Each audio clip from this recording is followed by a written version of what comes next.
This is the new, all-new Humber Sports Pro 1000, 10 metres long, based on the commercial hull that they've been successfully selling for a little while now. But this is the first departure for Humbers, as far as I know, into the luxury sports boat market.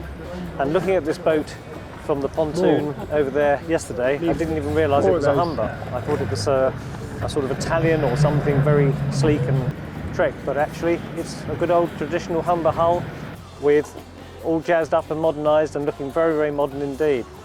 The dashboard, all the angles and what have you on the fittings, the stern, the way they've got all the moulded stone and everything, lots of angles, lots of modern ideas built into it. In fact, it's so modern that it's probably unlike any other British rib that I've seen, other than perhaps the Pasco. Very, very impressed by the way these hulls perform offshore. This is a truly seaworthy hull that's been proven over and over in commercial activities, been proven by the police, by military, by just about every authority.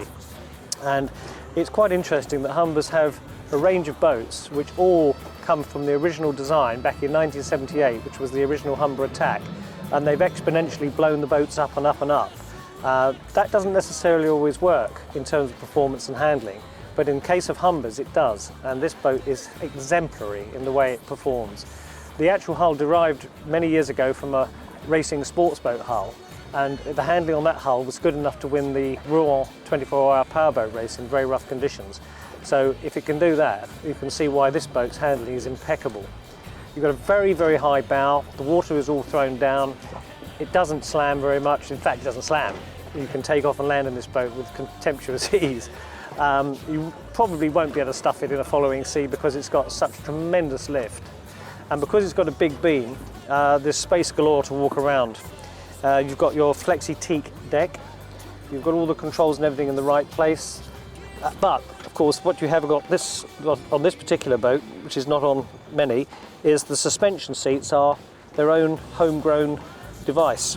You've got a motorcycle type shock absorber here, which has got preload and rebound in it, so you can make it get as hard or as soft as you like, and that gives you a cushioned ride when you're going offshore. So in addition to having a very good soft riding hull, you've got this seating which should take all the bash and crash out of it when you're going around fast. You've also got this very big rear seat, and that's certainly good for 3 people, probably 4, and you're nice and deep in it, and you've got good grab handles on the side as well. Probably we found yesterday that trying to get hold of the boat from the side when we were changing boats doing photography, that handles on the side would be a bit useful, and I believe that on a production version of this is the prototype, this is the first one they did. They will be available as extras, but maybe even be standard equipment later on.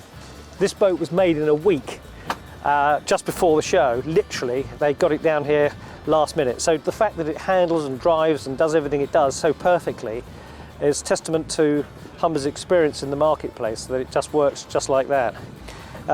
There's a little few things that need tidying up on the boat, because it is the first of a new range, but overall very, very, very impressed. It looks right, it handles right, it's toughly built, it'll go through just about anything, and it looks equally good here in Cowes as it would do in the Mediterranean, and definitely for Humbers that's a first.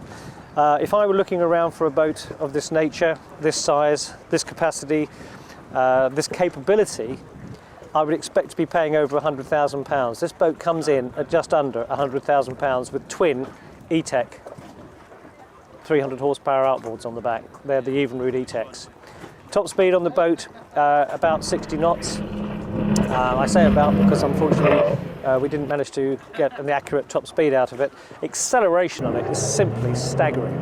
The E-Techs perform like no other outboard motor in terms of instant power.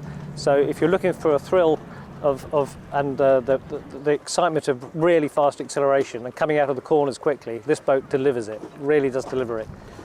I think this is great value. £98,000, 60 knot performance, superb handling, certainly be a boat that I would consider and definitely put on my shortlist.